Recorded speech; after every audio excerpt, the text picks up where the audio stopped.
A água, esse recurso natural maravilhoso, que deveria estar disponível para todos e ser um direito da população, está se tornando uma mercadoria. No âmbito da OMC, a Organização Mundial do Comércio, e dentro do GATS, a negociação correspondente a serviços, a água está tomando o status de mercadoria, onde vai ser negociada para ter um preço de compra e venda. A gente falar da água hoje, a gente tem que considerar que esse elemento tão simples encontrado na natureza é um dos elementos mais complexos hoje e que dele depende tudo. Depende a vida, né? Depende a alimentação, depende a indústria, depende a água na sua casa, depende a sua luz, depende a roupa que você vive. Quer dizer, a água ela é usada em todos os processos, em todos os instrumentos de vida, né? E por conta disso, há hoje uma disputa pela água, né?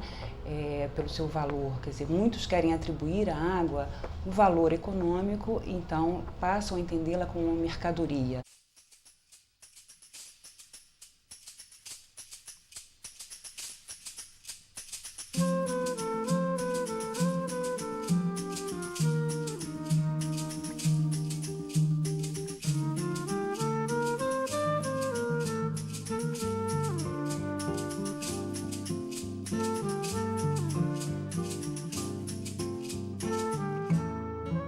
Para que fique mais claro, a distribuição da água está se transformando em um serviço negociado no âmbito do chamado GATS, o Acordo Geral do Comércio de Serviços, dentro da Organização Mundial de Comércio, a OMC.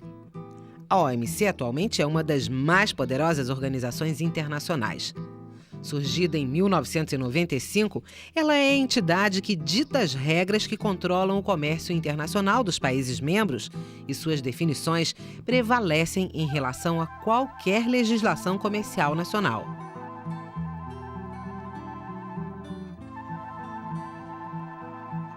Mas estas negociações que se realizam dentro da OMC afetam e muito a vida da população, como no caso, por exemplo, da cidade de Manaus, que teve os serviços de distribuição de água privatizados.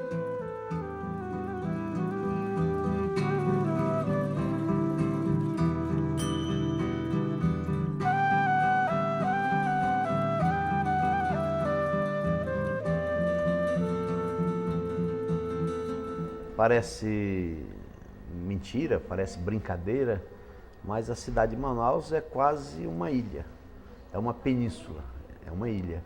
De um lado nós temos o Rio Amazonas, do outro lado nós temos o Rio Negro, e Manaus está no encontro dos dois maiores rios, dos rios mais volumosos de água do país e do mundo, né? É uma informação já conhecida, mas só o Rio Amazonas coloca no Atlântico 3.000 litros por pessoa dia. Ou seja, o que nós colocamos no Atlântico daria para dar para cada pessoa no mundo, que são 6,5 bilhões de pessoas, 3.000 litros por dia. E a ONU diz que é o suficiente menos de 300. E não temos água há muito tempo.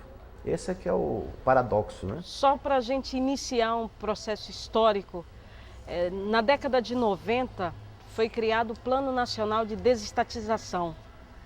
E isso culminou em várias privatizações. No estado do Amazonas, o Banco do Estado do Amazonas, a Eletronorte, a Telemazon e, claro, a Cosama, o nosso serviço de abastecimento de água. Nessa época que a privatização dos serviços de abastecimento de água começou esse processo, nós ouvíamos muito falar que a Cosama não prestava, que a Cosama não dava água para todos nós, moradores das comunidades, principalmente das periferias, e o processo foi desencadeando até a venda para uma empresa chamada Suez, da Cosama. A empresa francesa Suez adquiriu no ano de 2000 a concessão dos serviços de abastecimento de água e de esgoto da cidade de Manaus. E como isto aconteceu? Para viabilizar a venda, a Companhia de Saneamento do Estado do Amazonas, Cosama, empresa pública responsável na época por todo o estado do Amazonas, foi desmembrada em duas partes. Por um lado, foi criada a Manaus Saneamento, que ficou com a distribuição de água na cidade de Manaus. Ou seja, ficou com o filé mignon da Cosama. A outra parte da empresa, ainda pública, ficou responsável pelos serviços de água e esgoto nas cidades menores e menos lucrativas do estado do Amazonas. O Grupo Suez, maior empresa mundial no setor de água, comprou então a Manaus Saneamento, transformando-a na Águas do Amazonas, com um contrato de concessão de 30 anos pelos serviços de água e esgoto na cidade. A lógica perversa que originou o quadro de abandono e sucateamento da antiga Cosama no momento em que foi privatizada é gerada nas orientações das políticas macroeconômicas emanadas das instâncias de poder que definem as regras no mundo globalizado: FMI, Banco Mundial e OMC. O valor contábil da Cosama na época da venda era de 385 milhões de reais. E nós estamos vendendo, repassando o valor dessa empresa por 180 milhões de reais. Aparentemente, podemos dizer o seguinte, era uma empresa que valia aproximadamente 400 milhões e estavam vendendo por 200 milhões. A crítica que se faz até hoje é que foi quase uma doação de um patrimônio público para uma empresa particular, uma empresa privada, e o que se esperava é que efetivamente essa empresa fizesse aquilo que foi divulgado, investir para melhorar a qualidade da água, investir para expandir a distribuição de água na cidade de Manaus e investir também no tratamento do esgoto. A empresa não cumpriu, depois de 5 anos, o contrato, as metas não foram atingidas. Quer dizer, a empresa preconizava de que iria abastecer, em termos de água, na distribuição de água, 95% da população da cidade de Manaus e um percentual também no tratamento de esgoto. Não aconteceu isso, a gente considera inclusive que foi um absurdo. Aqui a gente não tem água, a situação é essa aqui, das crianças carregando água e a conta todo mês está chegando, Que água que a gente vai pagar se não temos na nossa torneira? E se a gente não pagar a conta, o nosso nome ainda vai para o Serasa. Aí é um absurdo o que está acontecendo com a gente aqui, é um absurdo. Nova Floresta, ele foi o primeiro bairro na Zona Leste a ser implantado água, um sistema integrado 24 horas. Passaram-se 2 anos e depois deteriorou. Já faz 4 anos que não tem mais água na Nova Floresta. Aí a maioria começou a cavar poço particular. É da onde o pessoal traz com a mangueira, esse tipo de mangueira, traz até as casas. Aqui, ó. Essa aqui é a minha, que vem lá de um poço particular. Ele vem do poço particular. Como é que a senhora faz? Ele liga até a minha casa, através dessa mangueira. Mas não é uma água muito saudável, né? Na comunidade nós tivemos um índice muito grande de hepatite. Pegamos essa água e levamos para fazer análise. Descobrimos que a hepatite estava dando da água, por falta de condições. São cassimbões, não são poços artesianos. Temos problemas de doenças muito graves, até crianças que morrem por causa de disenteria. Então a saúde do povo está em risco. Então está aí, em todas as casas, cavam poços, água não de qualidade, estão vendendo, né? Estão vendendo, se aproveitando da carência da água. Eu compro água do vizinho meu que tem um poço artesiano, eu pago para ele R$5, um dia sim, um dia não, para abastecer a minha casa. Com dó de ver meus filhos carregar água, porque eu tenho pena de ver meus filhos carregar água. Eu prefiro guardar o dinheirinho para pagar R$5, um dia sim, um dia não, para me ter água dentro da minha casa e economizar o máximo para não ficar sem. Só vem a conta, todos os meses chega a conta e nada de água. Se abrir a torneira não sai uma gota? Não sai nenhuma gota, nem o vento. Não dá nada. Tem não. Às vezes o carro da Pia vai abastecer, né? 2 vezes na semana. Essa semana ainda não foi nenhuma vez ainda. A gente fica sem água. Aí isso aqui enche uma caixa? Eu só tenho 2 tambores. Aí por isso que tem que encher todo dia, né? Pra quem tem 4 filhos, tem que carregar todo dia. E essa água a senhora usa pra quê? Para lavar, para beber, para cozinhar. Para tudo? Para tudo. Eu tenho conta aí de R$160, né? Mas cadê a água? Sumiu. Já tivemos 2 audiências e na última audiência foi feito um acordo. Quando eles normalizassem o abastecimento, nós iríamos sentar para negociarmos as contas, mas até hoje não regularizou o fornecimento e o povo está sofrendo por falta d'água. A comunidade de Mauazinho 2 foi escolhida como projeto piloto da empresa, uma espécie de vitrine social da Águas do Amazonas. No começo, a Suez destinou uma equipe que foi passando de casa em casa, nos convencendo, nos ajudando a entender de que precisaríamos nos organizar em associação para podermos fazer a cobrança da água e receber um retorno como isso. Quase que uns funcionários da Suez. Algumas pessoas aderiram a esse projeto e acharam interessante, já que a promessa era da água na torneira. Quando nós, da população, algumas pessoas foram entrando no processo, perceberam que quem estava fazendo a cobrança da água eram os próprios moradores que deveriam ter sido beneficiados pela água, alguns dos quais nem tinham água em casa. Durante o dia nós não temos água. Ela chega a partir das 8, 9 horas, 6 horas da manhã não temos mais água. Se tiver de lavar roupa é só à noite. Ontem mesmo eu fiquei até 1 hora da manhã lavando roupa e acordei às 4 horas. Como surge dos relatos de moradoras de diversos bairros da cidade, as mulheres têm sofrido muitos impactos deste processo de privatização de um serviço tão essencial à população. As mulheres, quando estão menstruadas, carregando água, aí aparece o problema do útero, né, de queda uterina. Algumas mulheres perderam o bebê carregando água. Outras mulheres estão com as pernas estouradas de varizes, porque Manaus é uma cidade onde temos muitas ladeiras. Então, para se pegar água, sempre é embaixo, na baixada.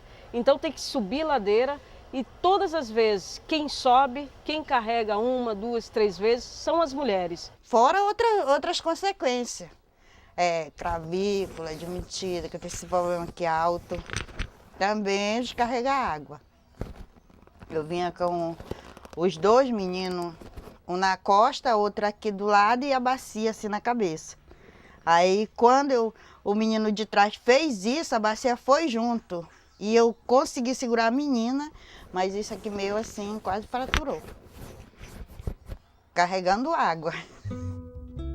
Diante de todos esses problemas e do descaso da empresa, foi criada uma comissão parlamentar de inquérito na Câmara Municipal de Manaus. CPI das Águas aconteceu em 2005, onde as orientações da CPI eram o seguinte: tínhamos que cancelar o contrato com a Suez, tínhamos que fazer uma reformulação, era uma das orientações da CPI, e tínhamos que dar um jeito, a prefeitura teria que dar um jeito de abastecer a cidade de Manaus com água limpa e de qualidade. A empresa, uma parte dos 100 milhões que ela vai investir, ela está buscando recurso público.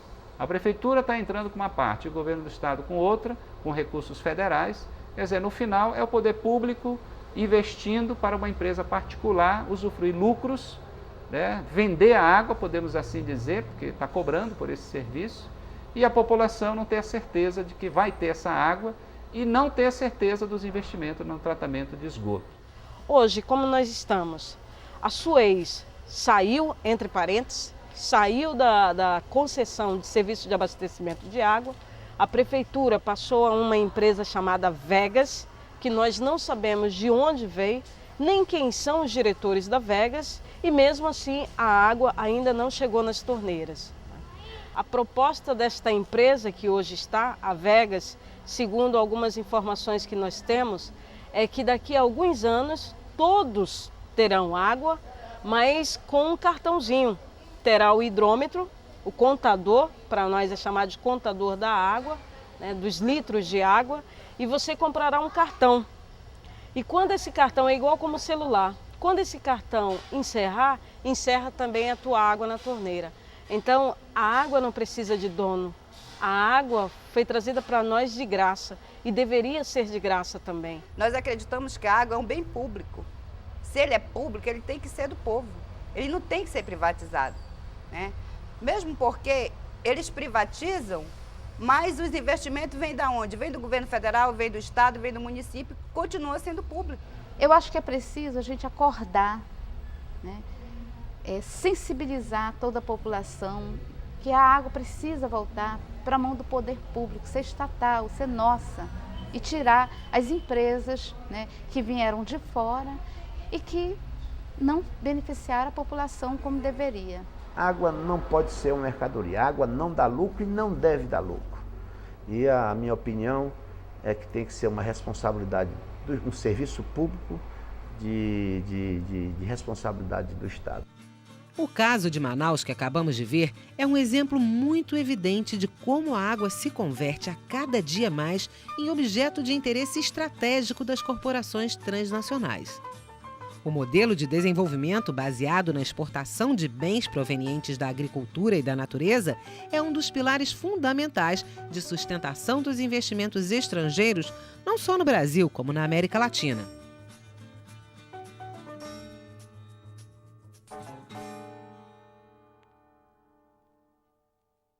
Outro caso em que podemos constatar a transformação de água numa mercadoria é o caso que nós viemos analisar aqui, na cidade de Altamira, onde há um processo de criação, de instalação de barragens no rio Xingu, um complexo de 5 barragens que seriam instaladas aqui e que dariam oportunidade de aproveitar a água do rio Xingu para gerar energia.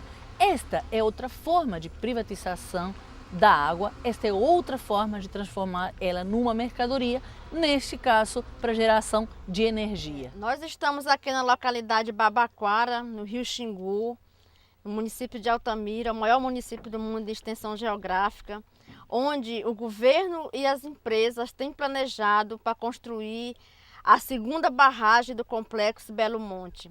Se por acaso o governo concretizar esse projeto, que nós já chamamos de projeto de destruição, isso aqui será a maior parte alagada no rio Xingu. A história das barragens, as ameaças da barragem do rio Xingu, elas têm uma longa história, desde os anos 80 e principalmente 89, quando os povos indígenas, no primeiro encontro aqui no município de Altamira, deram o seu grito de guerra contra esse projeto faraônico. Por quê? Porque eles entendem, e na época eles já entendiam que esse projeto iria alagar todas as suas terras. Portanto, eles vieram e disseram não a esse projeto. Nos anos 2000, novamente o governo tentou colocar esse projeto na pauta e os movimentos sociais, né, o movimento pelo desenvolvimento da Transamazônica Xingu, que tem no seu, dentro do seu bojo mais de 150 entidades, disseram não a esse projeto. Nessa época, quem liderava esse grande movimento de oposição às barragens no rio Xingu era o companheiro Ademir Federici, Dema, que logo depois, em agosto de 2001, foi assassinado. E daí os povos indígenas e novamente os movimentos sociais entraram com uma ação através do Ministério Público Federal e esse projeto foi embargado. Em 2003, novamente o governo tenta, né, colocar, fazer o lobby para que fosse construído esses projetos de barragem no rio Xingu.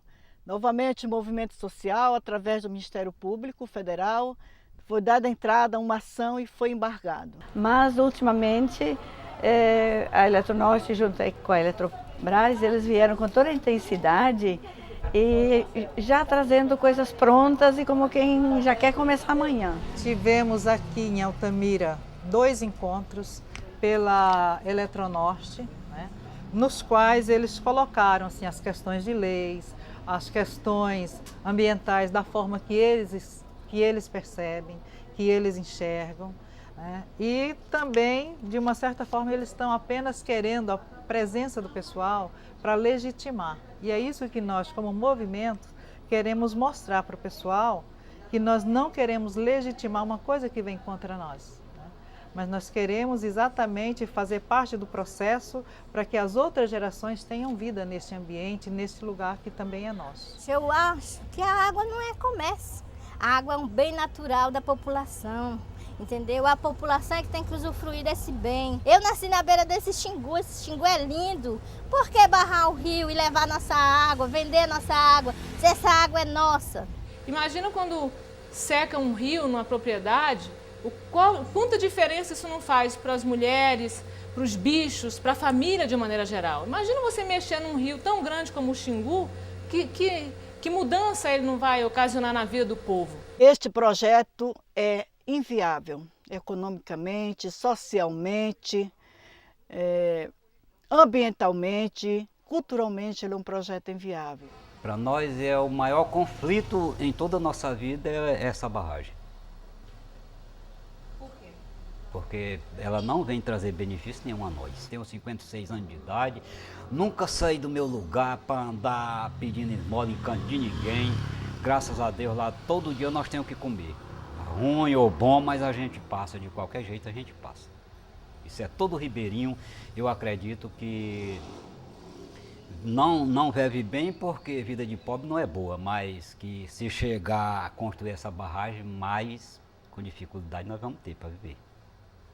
Essa é uma tragédia anunciada que a gente quer evitar e a gente entende que é esse o nosso papel como sociedade civil organizada, que é de propor para o governo uma outras propostas de desenvolvimento de qualidade de vida que não seja esse, porque esse está provado que não tem futuro.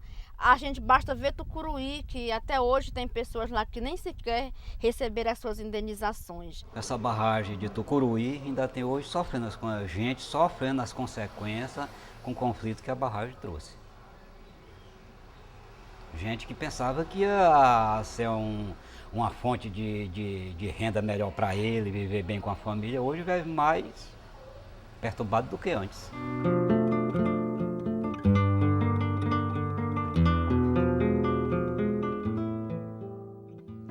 A construção da barragem de Tucuruí causou o alagamento de 285 mil hectares de floresta nativa. Milhares de famílias perderam suas casas e milhares de animais morreram afogados. Pouquíssimas pessoas receberam indenização.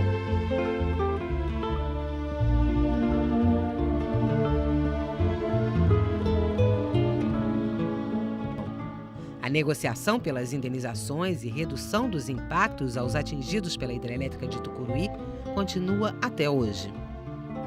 Por essa condição de ter nascido aqui, eu acompanhei todo o processo de construção das obras da barragem da hidrelétrica de Tucuruí e pude ver todos os processos que trouxeram, em alguns casos, em poucos eu diria até, benfeitorias e outros os malefícios que foram inerentes à construção da obra, uma obra que teve uma peculiaridade toda especial, que foi construída em pleno regime militar, em pleno regime de ditadura, regime de exceção. Só para começar, a Tucuruí, a cidade de Tucuruí, tinha na época por volta de 4.000 habitantes e ao final da obra estava com 110 mil. Uma hidrelétrica que está gerando mais de 8 milhões de quilowatts de energia e nós temos aqui uma das energias mais caras do estado do Pará. É incompreensível isso. Se comparar o preço que a gente paga de energia aqui com o que é a mesma matriz energética nos Estados Unidos, é que é o dobro. Então não tem justificativa para muita coisa que acontece no setor.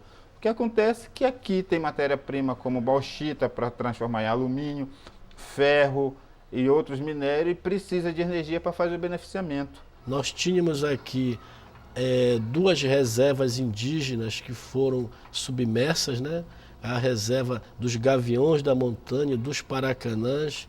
Mais de 700 sítios arqueológicos foram submersos. Na época foi contratado a CAPEM, que era a Caixa de Pecúlio dos Militares. Ela venceu o processo de licitação para promover o desmatamento. Como ela não tinha know-how, acabou não fazendo isso e quando chegou a época de fechamento, né, das comportas para a formação do lago, teve que ser afogado grande parte da nossa floresta. O lago deveria ter sido formado em 3 meses, fechando gradativamente as comportas, mas como havia um processo na justiça com pedido liminar contra o fechamento, ainda enquanto não houvesse esse desmatamento, a Eletronorte também tomou a medida de, em 3 meses, fechar em 3 dias.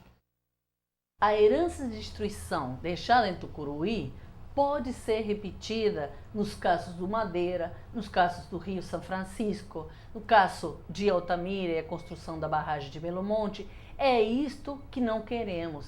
Estas construções são parte do modelo que queremos questionar, do modelo de desenvolvimento que não tem como centro o bem-estar da população. A gente é até chamado de contra-desenvolvimento, mas esse desenvolvimento mesmo é para quem? A gente sabe que, na verdade, esse grande projeto não vai ser para nós, os pequenos moradores do município. Para nós vai ficar só as desgraças. Belo Monte vai ser um negócio lamentável se acontecer, mas tá lá os companheiros de Belo Monte, do MDTX, e outros ONGs e entidades, sindicatos que estão lutando para que não ocorra a construção da barragem. Esperando que eles tenham força suficiente, nós vamos tentar ajudar no que a gente puder para evitar. A água, que é sinônimo de vida, está sendo privatizada, está sendo mercantilizada, não por acaso. Isto faz parte do que chamamos de modelo de desenvolvimento que está sendo implementado não só no Brasil, como na região, como na América Latina como um todo. Este modelo de desenvolvimento está baseado na lógica da exportação de produtos agrícolas e também a exportação de alguns produtos, como aqueles chamados produtos eletrointensivos, que levam para sua produção, que precisam para sua produção de grandes quantidades de energia.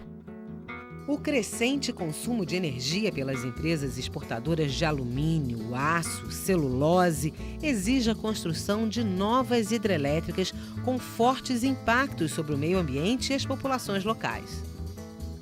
Além disto, sabemos que a maioria desses produtos não fica no Brasil. Eles são destinados à exportação. Isto é, não seria necessário construirmos tantas barragens se a exportação de produtos eletrointensivos não fosse tão elevada.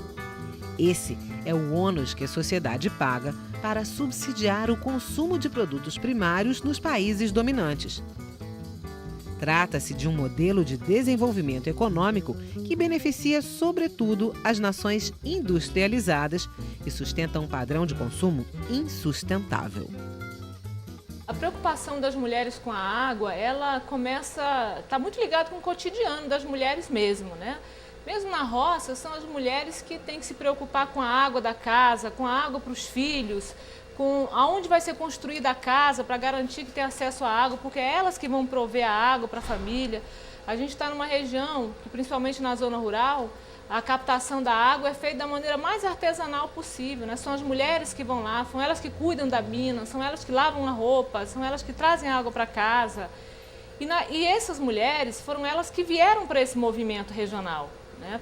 Para o MPST, para a fundação, para os movimentos de mulheres, para as associações.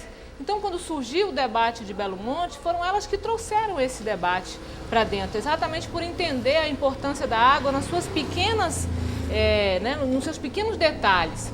Um outro fator importante é que as mulheres se preocuparam sempre mais com a saúde. E a saúde sempre esteve muito relacionada com a qualidade da água que o povo consome.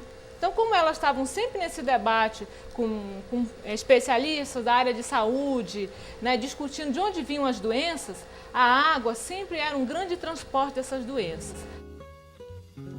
A privatização da água, como estamos vendo, tem muitos impactos sobre o cotidiano de vida das pessoas.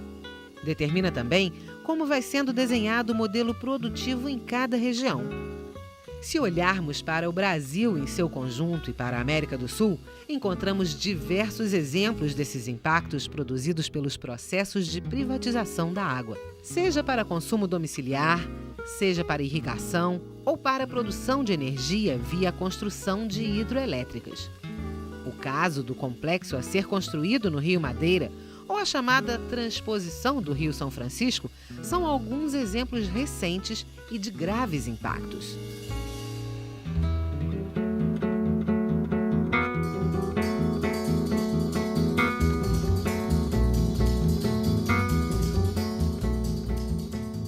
O Brasil é hoje um dos países que detém a maior quantidade de água doce do planeta. Nós temos aqui uma reserva de 12% de toda a água doce do planeta e ela se concentra em grande parte na região amazônica. O que acontece? E essa região hoje, se você vê, você tem a maior parte dos ribeirinhos que não tem acesso à água. Ao contrário, eles hoje são vítimas de doenças relativas à água, né, como diarreias, você tem uma mortalidade grande por conta dessas doenças. E por outro lado, nós temos uma disputa de toda essa água para geração de energia elétrica, hídrica, né? Nós temos a construção de várias barragens, hoje nós estamos vivenciando todo um processo de privatização dessa água a partir da sua destinação para energia. O que acontece? As indústrias, na maior parte produtoras de aço, são indústrias eletrointensivas, elas gastam muita energia na produção da sua matéria-prima. E essa água, ela é, na verdade, subsidiada, ela é de um baixíssimo custo para essas empresas. Enquanto a população paga muito mais para ter a sua energia em casa, essas empresas, ao contrário, elas pagam uma tarifa bastante baixa e esse produto, na verdade, é para exportação. Ou seja, nós estamos exportando água a um preço baixíssimo para países desenvolvidos, como o Japão, por exemplo, e estamos privando a nossa população de água e de luz, né? Isso para nós é uma incongruência e é uma das lutas que nós temos envolvido na região do Amazonas, que você tem a previsão de uma construção imensa de barragens e de hidrelétricas. No momento nós estamos com o caso do Rio Madeira, com a usina de Santo Antônio e de Geral, que aí com um agravante, porque ela atinge outros países, né? A Bolívia e o Peru. Nós, mulheres da Via Campesina e a Via Campesina no geral, estamos conversando sobre a construção das barragens do Rio Madeira, porque nós compreendemos que é um investimento, é uma infraestrutura que está sendo construída na nossa região. Então nós fomos atrás estudar a benefício de quem está se construindo essa infraestrutura. E nós percebemos nos estudos que fizemos que essa infraestrutura não vem beneficiar as camponesas, os camponeses e os trabalhadores do estado de Rondônia e nem da nossa região. Essas construções, essa infraestrutura tem função do escoamento e da produção, especialmente da produção do agronegócio. Nós sabemos que vai ter consequências ambientais profundas a construção das usinas do Rio Madeira. E essas consequências para a população e para as demais espécies que vivem na região têm que ser avaliadas e têm que ter um peso. Então, as consequências hoje ambientais e sociais da construção dessa usina, elas têm que vir para uma discussão com o governo nos seus impactos e na sua viabilidade, porque todo um movimento hoje que discute a questão das formas que você tem de geração de energia, ele se opõe a esse tipo de construção, cujo impacto é imenso no meio ambiente. Nós temos hoje um projeto de recuperação de pequenas hidrelétricas, onde nós conseguiríamos, segundo os estudiosos, o mesmo número, a mesma quantidade de energia gerada por essas indústrias. Fora nisso, a perspectiva que se coloca é da combinação das fontes de energia. Então, quais são as fontes alternativas? Energia eólica, né? Você tem que construir hoje matrizes alternativas de energia para que você possa, inclusive, afetar menos ao ambiente ao utilizar a energia vinda da água, a energia hídrica. Outro exemplo do uso da água para implementar o modelo exportador de produtos agrícolas e recursos naturais através dos produtos eletrointensivos é o caso da transposição do Rio São Francisco no Nordeste brasileiro. Neste rio, que atravessa vários estados do país, estão sendo previstas grandes obras para levar suas águas para a fruticultura de irrigação e para a criação de camarão em cativeiro. Essas produções, destinadas fundamentalmente à exportação, requerem grandes quantidades de água. Entretanto, temos que pensar que essas produções são implementadas por grandes empresas que terão condições de se beneficiar das águas da transposição, já que o projeto não está desenhado para fomentar a agricultura familiar e manter os pequenos agricultores e agricultoras no campo. Serve sim para desenvolver o agronegócio concentrador de terras e renda. Outro destino das águas deste rio é o de serem utilizadas para o complexo industrial siderúrgico do Porto de Pecém, que vem sendo construído para viabilizar a produção e exportação de placas de aço. Para esta produção, o polo industrial gastará um volume de água em torno de 4 milhões de metros cúbicos por ano, o suficiente para abastecer uma cidade de cerca de 100 mil habitantes. A produção do aço, como a de alumínio e da pasta de celulose, vem atraindo a instalação de empresas já não desejadas nos países do norte. Isto porque são contaminantes e consumidoras de grandes quantidades de recursos naturais. São indústrias eletrointensivas que precisam e encontram na América do Sul os recursos naturais baratos e sem proteção, facilitando sua instalação com vantagens. A água é hoje um direito fundamental ameaçado. Por isso, nós queremos a gestão pública da água, com participação social. E queremos também a mudança deste modelo de desenvolvimento que utiliza a água para exportação de produtos e não prioriza o desenvolvimento local, as necessidades locais de energia. Ao mesmo tempo, queremos mudar os padrões de consumo de energia e pensar em modelos energéticos que levem em conta a sustentabilidade, que levem em conta uma produção, uma geração de energia mais razoável com o planeta. Uma produção baseada na energia solar, na energia dos ventos, na energia de pequenas hidrelétricas, no combate ao desperdício, no combate ao mau uso da energia. Para isso, precisamos da participação da sociedade. Eu ainda tenho esperança ainda de progredir na minha vida. Estou velho, mas será possível?